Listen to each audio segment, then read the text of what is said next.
Assalamualaikum sahabat semuanya. Semoga kita senantiasa diberi kesehatan dan kelancaran rizkinya. Amin ya Rabbal Alamin. Kisah selanjutnya. Kedekatan antara Baginda Raja dan Abu Nawas terbilang cukup akrab. Bisa dikatakan mereka berdua sejatinya adalah sahabat. Hal itu dikarenakan kepintaran Abu Nawas yang sering memberi solusi ketika Baginda Raja mendapat segala macam masalah kenegaraan. Namun, namanya juga manusia. Di saat ada seorang warga biasa berhubungan akrab dengan rajanya, pasti ada yang tidak suka. Hal ini terbukti terjadi pada diri Abu Nawas. Atas dasar kedekatannya dengan Baginda Raja, tak sedikit yang membenci dan menaruh dendam kepada Abu Nawas. Salah satunya adalah seseorang yang kita sebut saja Fulan. Kisah ini bermula saat suatu hari si Fulan datang ke istana kerajaan. Ia bermaksud menceritakan sebuah kejadian yang baru saja ia alami. Mohon ampun Paduka yang mulia, hamba ingin melaporkan perbuatan buruk salah satu orang kepercayaan Baginda, kata si Fulan dengan wajah serius. Wahai Fulan, siapa orang itu dan apa yang sudah ia perbuat? Tanya Baginda Raja. Orang itu adalah Abu Nawas Baginda. Dia telah melakukan perbuatan keji, yaitu mencuri kalung emas milik hamba, jawab si Fulan dengan pura-pura sedih. Tidak ingin langsung percaya, Baginda Raja kemudian meminta si Fulan untuk menceritakan kronologi kejadian yang sebenarnya. Jadi begini Paduka yang mulia, dari dulu tampaknya Abu Nawas memang sudah lama mengincar kalung emas milik hamba. Awalnya Abu Nawas ingin membeli kalung saya, namun hamba tidak mau menjualnya. Jelas si Fulan. Mungkin karena Abu Nawas sangat menginginkan kalung saya, maka segala cara ia lakukan termasuk dengan cara mencuri kalung saya. Sebagai seorang pemimpin yang bijak, dengan sedikit rasa kesal bercampur tidak percaya, akhirnya Baginda memerintahkan beberapa prajurit untuk segera menghadirkan Abu Nawas ke istana. Kedatangan Abu Nawas tentu saja untuk memberikan keterangan atas apa yang sudah ia perbuat. Singkatnya, karena Baginda sudah sangat terhasut oleh penjelasan si Fulan, sehingga semua pembelaan Abu Nawas tidak berguna sama sekali. Baginda merasa masalah ini sudah selesai dan segera memerintahkan pengawal untuk memasukkan Abu Nawas ke penjara. Namun Abu Nawas tidak berhenti melakukan pembelaannya karena ia sadar bahwa dirinya sedang difitnah. Tidak Paduka, hamba sama sekali tidak mencuri. Lagian untuk apa hamba mencuri kalungnya? Kata Abu Nawas. Baginda kemudian menjawab, sudah cukup Abu Nawas, buktinya orang ini telah membawa selendang milikmu dan aku pernah melihatmu memakainya, kata Baginda sambil menunjuk selendang Abu Nawas yang dibawa si Fulan. Ternyata memang benar, pemilik selendang itu adalah Abu Nawas. Namun menurut Abu Nawas, sudah 2 hari ini selendang tersebut hilang dicuri oleh seseorang. Abu Nawas berusaha terus memberikan pembelaan, akan tetapi usahanya itu sia-sia saja, karena pada akhirnya ia tetap dijebloskan ke penjara. Ia pun bersiap-siap untuk menunggu hukuman karena terlalu banyak hasutan yang disampaikan si Fulan kepada Baginda Raja. Esok harinya, Abu Nawas digiring ke sebuah lapangan oleh beberapa pengawal kerajaan untuk menerima hukuman mati. Baginda Raja lalu menanyakan permintaan terakhir Abu Nawas sebelum Abu Nawas dihukum. Mohon ampun Paduka, yang mulia, hamba meminta jika pilihan hamba benar, hamba bersedia dihukum pancung. Tapi jika pilihan hamba ini salah, maka hamba bersedia dihukum gantung saja, tawar Abu Nawas. Ada-ada saja kau ini Abu Nawas. Dalam situasi genting seperti ini, engkau engkau masih saja bersenda gurau. Akan tetapi, apapun kelihayan yang kamu miliki, kali ini tidak akan mampu menyelamatkanmu sekarang," tegas Baginda Raja. "Hamba tidak sedang bergurau, Paduka yang mulia," jawab Abu Nawas. Mendengar kata-kata Abu Nawas, tentu saja membuat raja semakin tertawa terpingkal-pingkal karena menilai Abu Nawas adalah seseorang yang aneh. Namun, belum selesai Baginda tertawa, Abu Nawas berteriak dengan lantang, "Hamba minta dihukum pancung! Hamba minta dihukum pancung!" teriak Abu Nawas. Teriakan Abu Nawas itu membuat semua orang yang datang di lapangan itu merasa kaget. Mereka heran kenapa Abu Nawas membuat keputusan seperti itu. Sementara Baginda Raja mulai curiga. Baginda pun mulai berpikir menelaah tentang maksud kalimat permintaan terakhir dari Abu Nawas tadi. Abu Nawas kemudian menjelaskan kembali, "Jadi begini Baginda yang mulia, hamba tadi mengatakan bahwa hamba akan dihukum pancung jika pilihan hamba benar, maka hamba siap dihukum pancung. Namun, di manakah letak kesalahan pilihan hamba sehingga hamba harus dihukum gantung? Padahal hamba kan memilih untuk dihukum pancung." Tak disangka-sangka perkataan Abu Nawas membuat raja tercengang. Baginda mulai menyadari dan mengakui kehebatan Abu Nawas seperti dugaan yang di awal, sehingga hukuman mati kepada Abu Nawas pun akhirnya ditangguhkan. Sejak saat itu, maka dilakukanlah penyelidikan ulang yang lebih lanjut atas kasus Abu Nawas yang diduga mencuri kalung. Setelah melalui proses yang panjang, beberapa hari berikutnya barulah diketahui bahwa itu adalah fitnah yang dilakukan oleh si Fulan.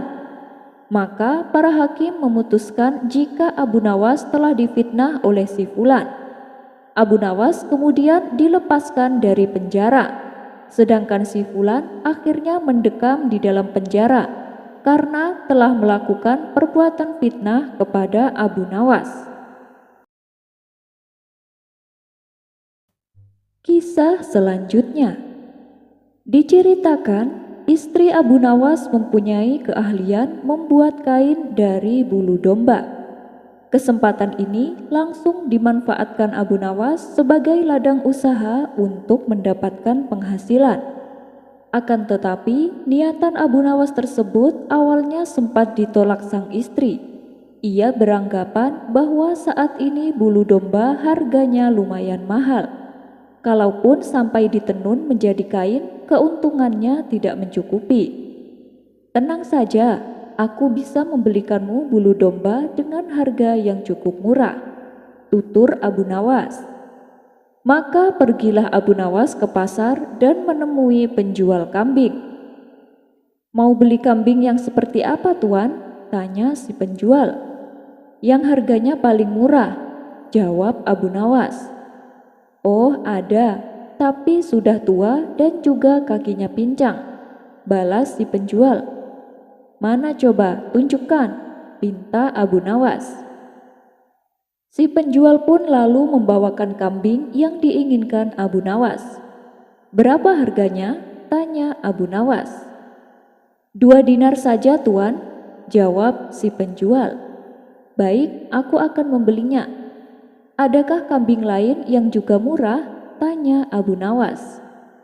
"Banyak, Tuan, tapi masih ada di kandang. Kalau Tuan berminat, akan saya ambilkan," kata si penjual. "Iya, ambilkan saja semuanya," timpal Abu Nawas.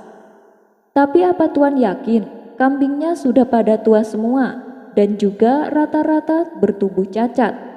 kata si penjual memberitahu. "Iya, tidak apa-apa," balas Abu Nawas. Setelah semuanya dibawa ke hadapan Abu Nawas, transaksi pun segera dilakukan. Si penjual merasa bahagia karena kambing-kambingnya yang tua dan cacat bisa laku terjual. Bahkan sebagai rasa terima kasihnya, ia memberikan bonus 1 kambing kepada Abu Nawas. Ketika Abu Nawas membawa pulang kambing-kambingnya, ia berpapasan dengan salah satu kawannya yang bernama Tuan Hamid. Melihat Abu Nawas membeli banyak domba tua dan banyak cacat, Tuan Hamid merasa heran dan aneh. "Hei Abu Nawas, untuk apa kambing seperti itu? Kalaupun dimasak, dagingnya pun sudah tua, pasti rasanya tidak enak," kata Tuan Hamid. "Kamu pasti kena tipu lagi kan?" tanya Tuan Hamid melanjutkan. "Tidak, aku memang sengaja membelinya karena harganya murah," balas Abu Nawas. "Tentu saja murah, kambingnya sudah pada tua dan banyak cacat. Kalau aku jadi kamu, aku tak akan mau membelinya meskipun harganya murah," ujar Tuan Hamid. Karena penasaran, Tuan Hamid kembali bertanya, "Sebenarnya untuk apa semua kambing-kambing ini?" Abu Nawas menjawab, "Begini Tuan Hamid, aku hanya akan memanfaatkan bulunya saja. Nanti oleh istriku akan dijadikan benang kain. Benang kain tersebut akan dijual dengan harga yang lebih tinggi." Mendengar penjelasan tersebut, Tuan Hamid mencoba memberinya solusi. "Kenapa tidak beli bulu domba saja Abu Nawas? Sudah bersih dan siap untuk dijadikan benang," tutur Tuan Hamid. "Bulu domba harganya justru lebih mahal. Satu ekor kambingnya saja 10 dinar. Sedangkan kambing-kambing ini cukup dengan harga 2 dinar," terang Abu Nawas. Disitulah Tuan Hamid baru menyadari akan kecerdikan Abu Nawas. Ia bisa membeli bulu domba dengan harga yang sangat murah. Kisah selanjutnya. Di suatu sore yang cerah, Abu Nawas terlihat ngobrol santai bersama kawan-kawannya di warung. Lalu datanglah Abu Jahil dan ikut nimbrung bersamanya. Obrolan mereka pun semakin seru, apalagi kala itu sedang membahas tentang seorang wanita. Lalu tiba-tiba terucap sebuah pertanyaan dari salah satu orang yang ada di situ. "Menurut kalian, kalau mencari seorang istri, pilih yang cantik tapi bandel atau pilih yang jelek tapi penurut?" Abu Jahil dengan penuh percaya diri menjawab pertanyaan tersebut. "Pilih wanita yang jelek tapi penurut. Contohnya aku, meskipun istriku jelek tapi yang penting penurut," terang Abu Jahil. Mereka pun setuju dengan jawaban tersebut dan memuji pilihan Abu Jahil. Namun ketika mereka menanyakan hal itu kepada Abu Nawas, jawabannya sungguh di luar dugaan. Bahkan jawaban yang ia berikan membuat Abu Jahil meradang. "Bagaimana menurutmu Abu Nawas? Kalau mencari istri, pilih yang cantik tapi bandel atau pilih yang jelek tapi penurut?" tanya mereka. "Tentu saja aku pilih yang cantik tapi bandel," jawab Abu Nawas. Abu Jahil yang tersinggung dengan jawaban Abu Nawas langsung membantahnya. "Percuma punya istri cantik tapi bandel, yang ada malah bikin sakit hati," ujar Abu Jahil. Orang-orang yang mendengar alasan Abu Jahil sepakat dan membenarkannya. "Wahai Abu Nawas, benar apa yang dikatakan Abu Jahil. Kenapa kau memilih sebaliknya?" tanya mereka. Dengan tenang Abu Nawas menjawab, "Begini kawan-kawan, kalau istri cantik tapi bandel, lalu kita doakan terus-menerus, suatu saat akan jadi penurut. Beda dengan istri jelek, meski kita doakan sampai mati pun wajahnya tidak akan berubah jadi cantik," celetuk Abu Nawas. Spontan orang-orang tertawa mendengarnya. Adapun Abu Jahil memilih meninggalkan mereka karena tak kuat menahan emosinya. Abu Nawas mengerjai si buta. Seperti kebiasaan yang sudah-sudah, Abu Nawas bersama beberapa orang temannya nongkrong sambil bercerita. Setelah selesai sholat maghrib berjamaah, mereka bercerita tentang masalah keagamaan. Kebetulan mereka menyinggung suatu masalah yang mengatakan bahwa orang buta itu tidak berdosa karena pintu masuknya dosa tertutup baginya.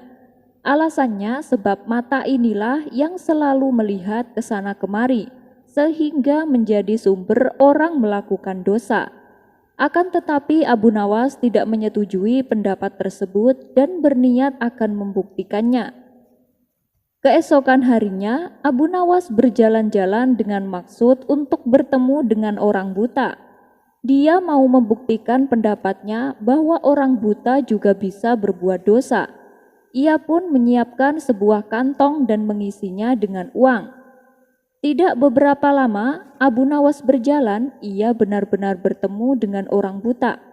Abu Nawas memperhatikan gerak-gerik orang buta yang sedang berjalan dengan tongkatnya. Kemudian Abu Nawas berpura-pura menjadi orang buta juga. Ia berjalan sambil membawa tongkat. Lalu Abu Nawas sengaja menabrakkan dirinya kepada orang buta tersebut. Ia pun pura-pura mengeluh. Malang sekali nasibku ini, sudah buta, ditabrak orang yang tidak memiliki rasa belas kasihan. Orang buta itu pun heran mendengar keluhan orang yang ditabraknya. Lalu ia berkata, "Maaf Tuan, aku juga orang buta. Aku sama sekali tidak bisa melihat dan hanya dapat berjalan dengan bantuan tongkat ini. Sekali lagi saya mohon maaf Tuan, aku sungguh-sungguh tak sengaja," ujar orang buta tersebut. "Oh, kamu juga orang buta ya?" tanya Abu Nawas pura-pura tak tahu. "Iya Tuan, saya buta. Peganglah tongkatku ini. Orang buta kan harus memakai tongkat untuk berjalan," balas orang buta itu. Maka disuruhlah Abu Nawas untuk memegang tongkatnya, begitu pula sebaliknya. Si buta juga meraba tongkat Abu Nawas untuk membuktikan bahwa orang yang ditabraknya adalah benar-benar orang yang buta. Abu Nawas kemudian berkata, "Kalau begitu berarti kita senasib saudaraku. Gimana kalau kita mencari rezekinya bersama-sama?" Orang buta itu pun menyetujui ajakan Abu Nawas. Lalu mereka berjalan beriringan. Orang buta itu yakin bahwa orang yang ditabraknya itu juga buta yang senasib dengan dirinya. Keduanya pun saling memaafkan dan terus berjalan bersama-sama untuk mencari rezeki. Di tengah perjalanan, Abu Nawas berpura-pura mau kencing dan meminta tolong kepada si buta itu agar memegangkan dulu kantongnya yang penuh berisi uang. Sementara Abu Nawas berpura-pura kencing, ia terus memperhatikan tingkah laku si buta. Tampaklah si buta itu sedang meraba-raba kantong yang dititipkan Abu Nawas, hingga terbersitlah niat jahat di hatinya. "Wah, kantong ini banyak sekali uangnya. Lebih baik aku mengambilnya lalu pergi. Lagian dia juga nggak bakal bisa mencariku," pikir si buta sambil tersenyum. Ia lalu pergi meninggalkan Abu Nawas dan mencari tempat persembunyian agar Abu Nawas tak dapat menemukannya. Sementara Abu Nawas yang sedari tadi memperhatikannya berpura-pura mencari si buta dan meminta pertolongan kepada Tuhan. "Ya Allah, malang benar nasibku ini. Tadi ditabrak orang, sekarang uangku juga dibawa lari. Sial benar nasibku ini ya Allah. Semoga orang yang mengambil uangku terkena lemparan batu ini biar dia tahu rasa." Setelah itu dengan jitu Abu Nawas melempar batu ke arah si buta dan persis mengenai kepalanya. "Aduh, kok bisa kena ini?" rintih si buta kesakitan. Hal ini membuat si buta kelabakan. Ia pun segera beranjak pergi mencari tempat lain untuk bersembunyi. Akan tetapi Abu Nawas yang berpura-pura buta mengikuti si buta itu kemanapun ia pergi. Setelah dekat, Abu Nawas kembali memohon kepada Tuhan. "Ya Allah, semoga orang yang mengambil uangku kepalanya terkena lemparan batu ini." Tak lama kemudian terdengar lagi suara kesakitan dari si buta. "Aduh, kok kena lagi?" sambil memegangi kepalanya yang benjol. Si buta pun menjadi panik dan heran, kenapa doa temannya itu selalu terkabul. "Ah, mungkin hanya kebetulan saja," ujar si buta menghibur diri. Lalu ia menghindar lagi dan terus menghindar, tetapi Abu Nawas tetap mengikutinya. Secara berturut-turut Abu Nawas berdoa lagi sambil melakukan lemparan beruntun kepada si buta dan selalu tepat mengenai kepalanya. Setelah terkena lemparan batu beruntun, si buta berpikir, mengapa semua batu yang dilempar kawannya itu selalu tepat mengenainya dan semuanya kena di kepala? Ia pun mulai curiga. Lama berpikir, akhirnya ia mencoba untuk mengenali suara orang yang tadi bersamanya itu. Barulah ia tersadar bahwa orang yang bersamanya adalah Abu Nawas yang mencoba mempermainkannya. Antara marah dan was-was, si buta berkata, "Kamu Abu Nawas ya? Kamu hanya pura-pura buta untuk mempermainkanku. Ambillah kantong uangmu ini." Akhirnya si buta itu menyerahkan kantong itu kepada Abu Nawas. Si buta jadi menyesal dan malu dengan perilakunya. Sementara Abu Nawas sendiri pulang sambil tersenyum kegelian. Ia puas karena dapat membuktikan bahwa orang buta dapat juga berbuat dosa. Abu Nawas menggendong pendeta. Alkisah, pada suatu hari Abu Nawas hendak melakukan perjalanan menunaikan ibadah haji ke kota Mekah. Ia pun berpamitan kepada keluarga serta kerabatnya, dan tak lupa berpamitan kepada para sahabatnya, termasuk kepada seorang pendeta yang merupakan kawan dekatnya. Singkat cerita, setelah Abu Nawas selesai menunaikan ibadah haji, ia segera pulang ke kampung halamannya. Kepulangan Abu Nawas disambut sukacita oleh sahabatnya yang merupakan seorang pendeta.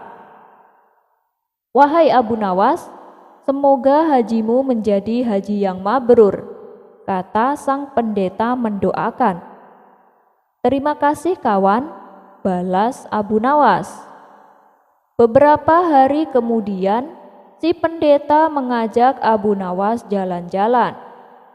Saat di tengah perjalanan, terbersit di benaknya untuk mengerjai Abu Nawas. "Aduh Abu Nawas, kakiku tiba-tiba kram, aku tak bisa berjalan," ujar si pendeta berpura-pura. Karena merasa kasihan, Abu Nawas pun menggendongnya dan melanjutkan perjalanan. "Hai Abu Nawas, kamu tahu tidak, baru kali ini ada pendeta naik haji," celetuk si pendeta. Mendengar hal itu, Abu Nawas mulai menyadari bahwa dirinya sedang dikerjai. Tapi yang namanya Abu Nawas, ia tak kalah cerdik untuk membalasnya. Ketika mereka berjalan di tepian sungai, Abu Nawas langsung melemparkan si pendeta hingga jatuh ke sungai. Melihat keadaan si pendeta basah kuyup, Abu Nawas berkata kepadanya, "Hai kawan, baru kali ini ada seorang haji membaptis seorang pendeta." Spontan keduanya tertawa terbahak-bahak. Abu Nawas menjadi raja. Dikisahkan di negeri seberang terdapat kerajaan yang aman, adil, makmur, dan sentosa. Karena dipimpin oleh raja yang bijaksana. Sang raja sudah memimpin kerajaan sejak usia muda, hingga sekarang di masa tua belum pernah digantikan oleh siapapun. Dan rakyatnya tak pernah keberatan karena sang raja memerintahkan kerajaan dengan cukup adil. Suatu kali, sang raja merasa jenuh. Ia ingin beristirahat menjadi raja selama setahun. Namun uniknya, ia tak menyerahkan posisi raja kepada anak keturunannya, tetapi malah mengadakan sayembara untuk mencari sosok yang pantas menggantikannya menjadi raja. Disebarlah ke seluruh negeri bahwa raja akan mencari pengganti. Siapapun boleh menjadi raja, dari rakyat jelata sampai kaum bangsawan. Tapi ada dua syarat yang harus dijalani. Syarat pertama, dia akan dijadikan raja selama setahun. Syarat kedua, setelah menjadi raja selama setahun, maka ia harus disingkirkan di hutan belantara yang dihuni oleh ribuan binatang buas. Syarat pertama tentu saja bukan masalah besar, justru merupakan suatu keberuntungan. Siapa sih yang tidak mau menjadi raja dengan segala kekuasaan dan kemewahan yang akan didapatkan? Namun syarat kedua membuat orang-orang yang berhasrat menjadi raja akan berpikir dua kali. Karena semua orang tahu seperti apa hutan belantara, hutan rimba liar yang penuh dengan hewan buas. Apapun yang dibuang ke sana sama saja dengan bunuh diri. Dan karena itulah belum ada yang mengajukan diri menjadi raja. Akhirnya suatu hari datang seorang pemuda yang menyatakan kesanggupannya menjadi raja dan menerima dua syarat tersebut. Pemuda ini sebenarnya adalah pemuda biasa yang ingin merasakan bagaimana nikmatnya menjadi raja. Karena selama ini ia hidup pas-pasan. Dan setelah berpikir panjang lebar, ia nekat menjadi raja. Maka diangkatlah ia menjadi raja. Dan mulai saat itu, ia mendapatkan pelayanan layaknya seorang raja. Harta yang berlimpah, wanita cantik, makan dan minuman enak, serta fasilitas mewah lainnya. Tapi sayang, ketakutannya akan kematian membuatnya tak bisa menikmati semua itu. 3 bulan pertama, ia mulai gelisah, karena umurnya tinggal 9 bulan lagi. 3 bulan kedua, ia makin tak tenang. Makan tak enak, tidur tak nyenyak. 3 bulan ketiga, ia mulai menyesali keputusannya menjadi raja. Dan 3 bulan terakhir, ia mulai stres berat karena hidupnya tinggal beberapa bulan lagi. Dan kesenangan yang ia cari selama ini tak bisa ia rasakan.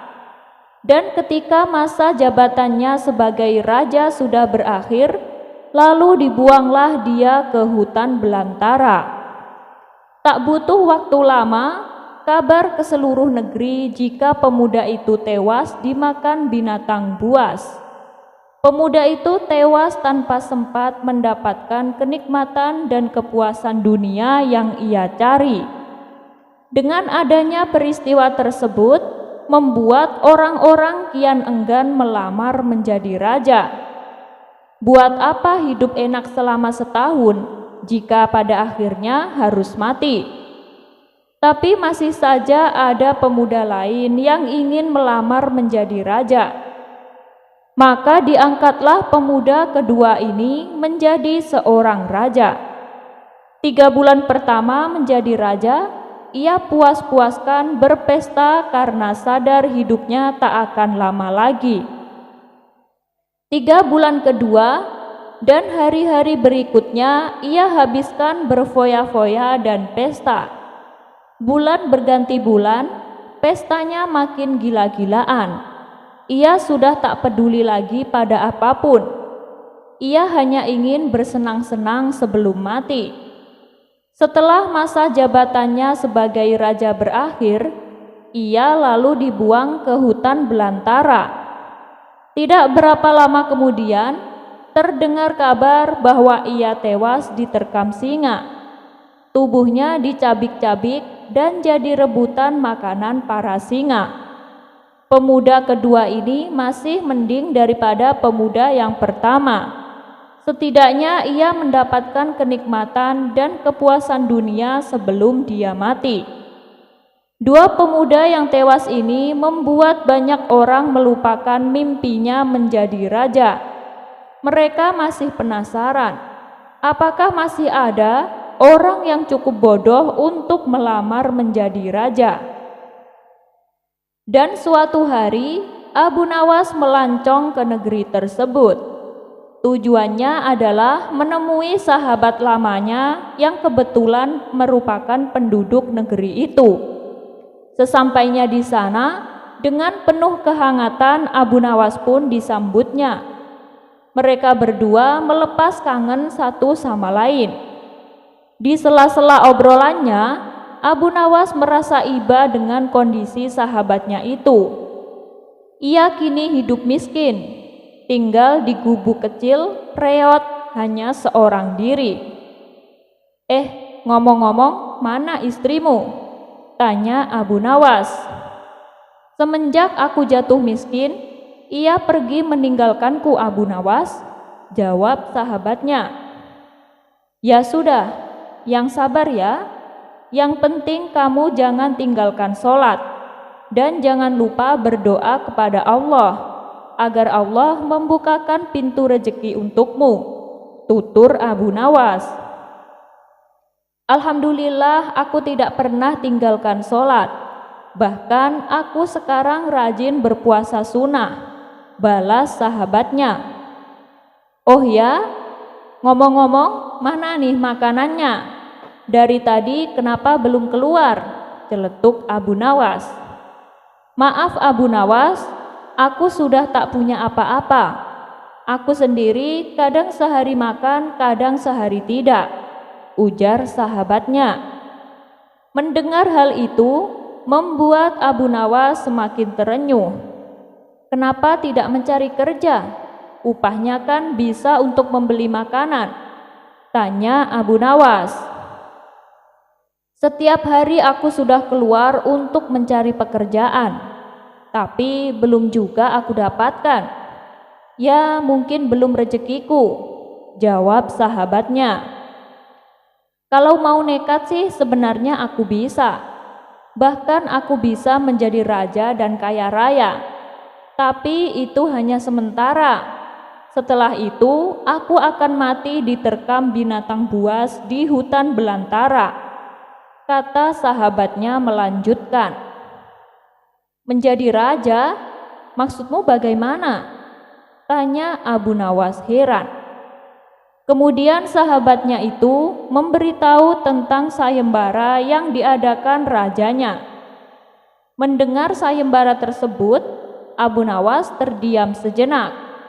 Tiba-tiba terlintas di benak Abu Nawas sebuah ide yang cemerlang. "Kamu ingin hidup kaya? Aku akan membantumu. Sekarang juga antarkan aku ke hadapan rajamu. Aku mau mendaftar menjadi raja," ucap Abu Nawas. "Kamu gila ya? Jangan Abu Nawas, itu sama saja dengan bunuh diri," cegah sahabatnya.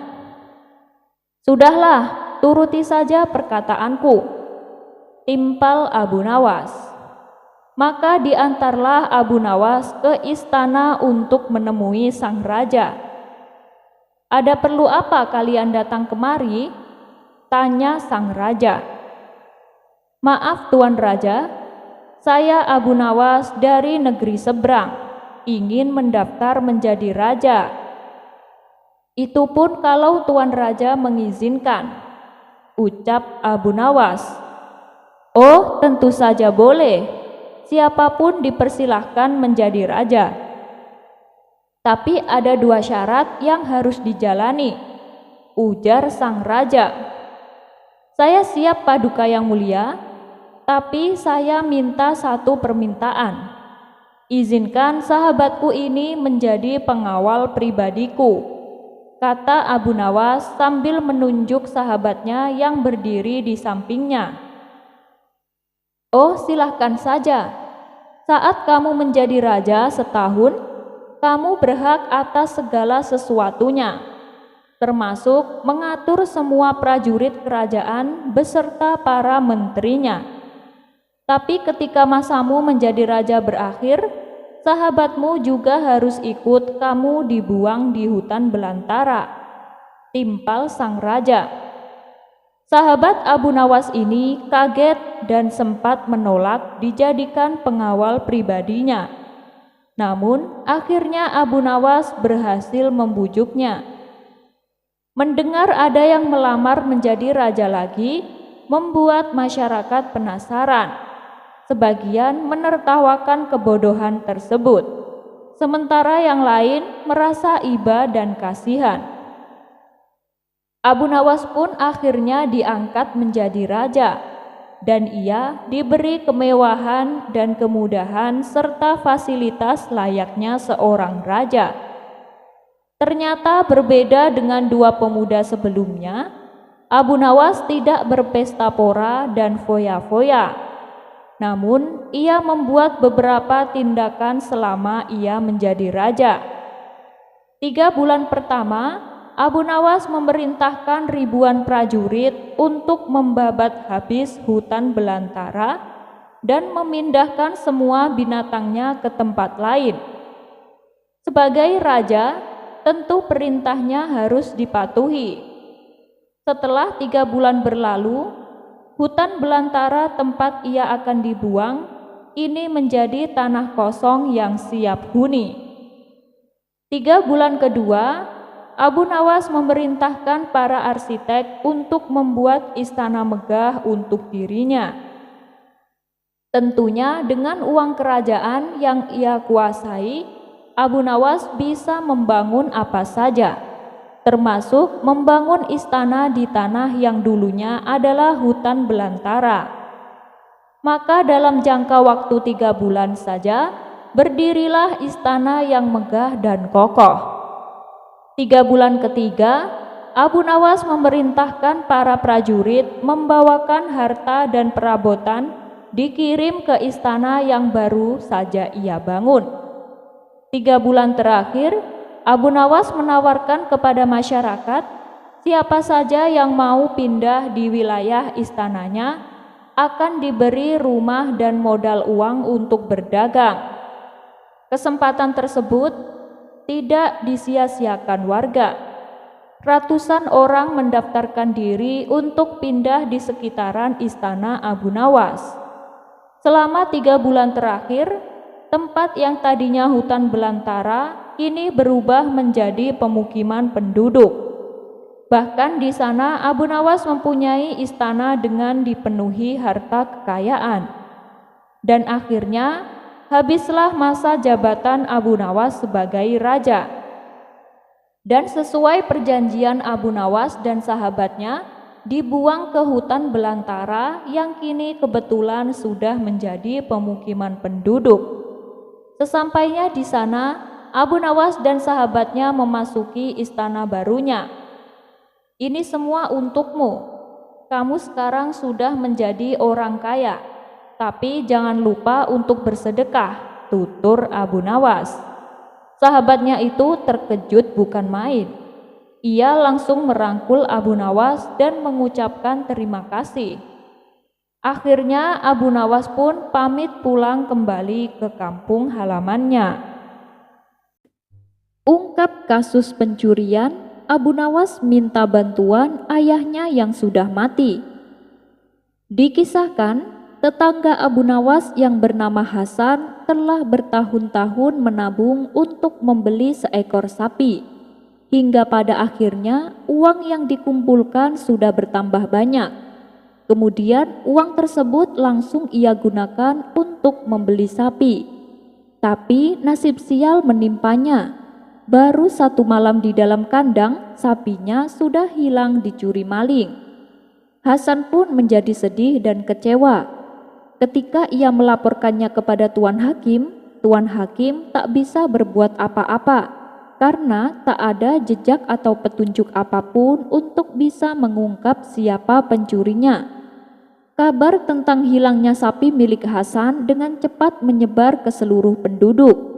Kemudian salah satu kawan Hasan menyarankan supaya meminta bantuan Abu Nawas untuk menemukan kembali sapinya. Maka pergilah Hasan ke rumah Abu Nawas. "Tolonglah saya Abu Nawas, sapi itu hanya milikku satu-satunya yang berharga," kata Hasan sambil menangis. Sejenak Abu Nawas terdiam. Ia terus berpikir bagaimana caranya menolong Hasan. "Baiklah Hasan, mari ikut aku," ajak Abu Nawas. Lalu mereka pergi menuju pasar terdekat. Di sana mereka melihat seorang penjual daging yang sedang menjual daging sapi. Abu Nawas segera mendekatinya dan bertanya dengan serius, "Hai kawan, apakah kamu melihat sapi milik Hasan?"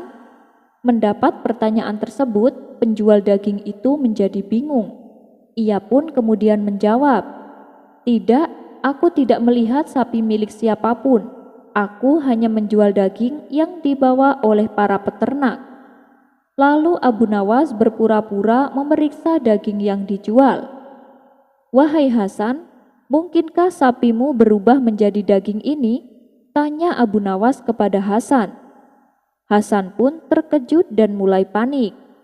"Apa maksudmu Abu Nawas? Sapiku tidak mungkin berubah menjadi daging," jawab Hasan. "Tenang Hasan, jangan tegang begitu," balas Abu Nawas. Kehadiran Abu Nawas dan Hasan ini menarik perhatian orang-orang di pasar. Apalagi ketika mereka tahu bahwa Abu Nawas sedang melakukan penyelidikan. Setelah berhasil menjadi pusat perhatian, Abu Nawas berkata di hadapan orang-orang, "Ketahuilah bagi siapapun pencurinya, kalau dalam 1 hari tidak dikembalikan, jangan salahkan saya bila aku akan melakukan tindakan seperti yang dulu ayahku lakukan saat kehilangan keledainya," ancam Abu Nawas. Ancaman Abu Nawas ini pun tersebar dan menjadi perbincangan orang-orang. Kalau Abu Nawas sampai berkata demikian, berarti dia tidak main-main, kata salah seorang warga yang sedang duduk di sebuah warung bersama kawan-kawannya. "Iya betul, ayahnya kan dulu seorang hakim yang tegas. Ketika masih menjabat, dia tak segan-segan melakukan segala cara untuk mengungkap kasus pencurian. Bahkan dia pernah sampai melibatkan ratusan prajurit istana agar pencurinya tertangkap. Dan yang aku dengar, para prajurit tersebut bukan prajurit biasa. Mereka terlatih untuk menyiksa dan menginterogasi," sahut lainnya. "Kalau begitu, berarti Abu Nawas akan melakukan cara ini. Dia kan dekat dengan Baginda Raja. Mudah saja bagi dia untuk meminta bantuannya. Apalagi yang jadi korban adalah orang miskin seperti Hasan. Abu Nawas paling benci dan murka kalau orang miskin yang menjadi korban," timpal warga yang lain. Rupanya percakapan mereka ini terdengar oleh si pencuri yang kebetulan ada di warung tersebut. Ia pun seketika menjadi panik dan ketakutan. Kemudian ia pulang ke rumah untuk mengambil sapi dan mengembalikannya kepada Hasan. "Hai kawan, ini sapimu aku kembalikan. Tapi tolong jangan beritahu Abu Nawas kalau aku pencurinya. Dan bilang padanya agar membatalkan niatnya karena sapimu kan telah kembali," kata si pencuri. Pada keesokan harinya, dengan wajah ceria, Abu Nawas mendatangi warung tempat biasa ia berkumpul bersama kawan-kawannya. "Wahai Abu Nawas, aku dengar kabar katanya sapi milik Hasan sudah kembali. Apa benar?" tanya salah satu kawannya. "Iya benar, alhamdulillah," jawab Abu Nawas. "Sepertinya si pencuri takut dengan ancamanmu Abu Nawas. Tapi aku penasaran, sebenarnya apa yang dilakukan ayahmu saat kehilangan keledainya?" tanya kawannya kembali. Dengan entengnya Abu Nawas menjawab, "Ayahku membeli lagi keledai yang baru." Spontan kawan-kawannya itu tertawa terpingkal-pingkal. Abu Nawas nekat makan dengan satu mata. Gak ada obat memang kecerdikan Abu Nawas untuk mengakali segala tipu daya Baginda Raja, seperti pada kisah kali ini. Yang kala itu diceritakan bahwa Abu Nawas sedang menderita sakit pada salah satu matanya. Walaupun ia sudah mengenakan kacamata hitam untuk menyembunyikan sakit matanya, tetapi Abu Nawas tetap menunda segala urusan, terutama urusan yang mengharuskannya datang ke istana.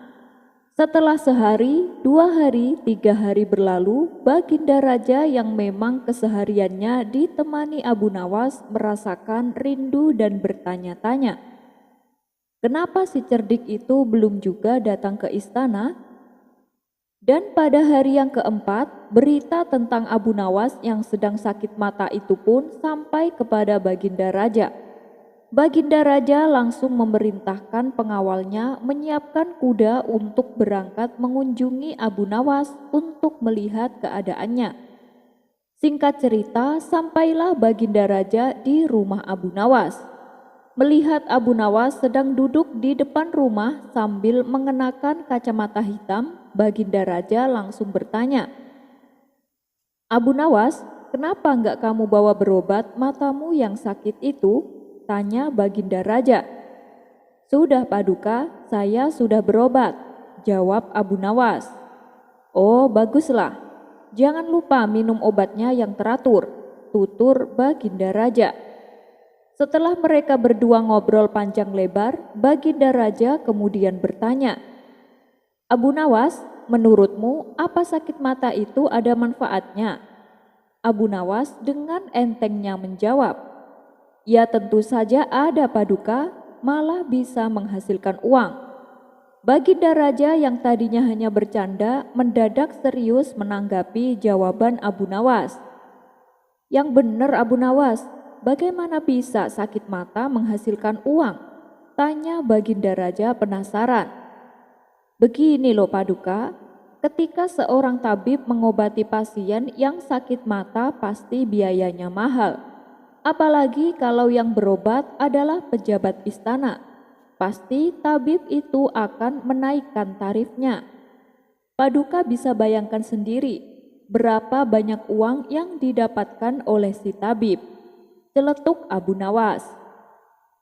Mendengar hal itu, Baginda Raja pun tertawa. "Ada-ada saja kamu Abu Nawas. Lah terus kalau untuk si penderitanya sendiri apa manfaatnya? Seperti kamu misalnya, kamu kan sedang sakit mata, apa manfaatnya untukmu?" tanya Baginda Raja.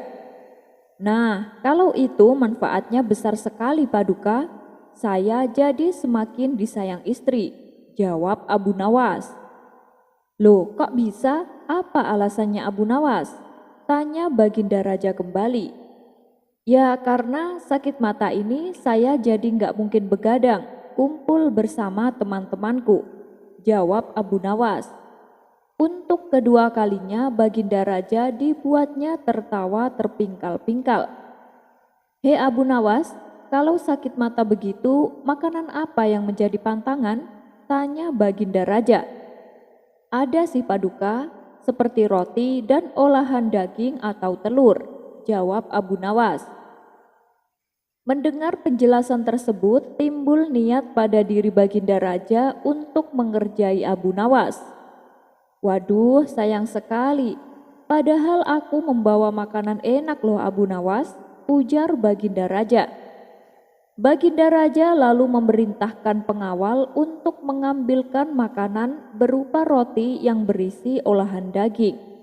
Dan ketika roti itu sudah berada di atas meja, Baginda Raja memakan roti tersebut dengan lahap sambil melirik ke arah Abu Nawas. "Ini rotinya lezat sekali Abu Nawas, apalagi ini ada daging di dalamnya," ledek Baginda Raja. Abu Nawas yang sedari tadi melihatnya kini mulai tak kuasa menahan hasrat makannya. Ia pun segera mengambil roti di atas meja dan langsung memakannya. Tentu saja Baginda Raja terkejut dan bertanya, "Loh, Abu Nawas, matamu kan sedang sakit. Nanti nggak sembuh-sembuh kamu?" tanya Baginda Raja. "Tenang Paduka, jangan khawatir. Yang sakit kan mata saya sebelah kanan. sedangkan aku kan makannya pakai mata sebelah kiri. Spontan Baginda Raja tertawa terpingkal-pingkal mendengarnya. Sekian dulu perjumpaan kita kali ini. Sampai bertemu lagi di kisah selanjutnya. Terima kasih yang sudah subscribe dan setia menonton channel ini. Wassalamualaikum warahmatullahi wabarakatuh.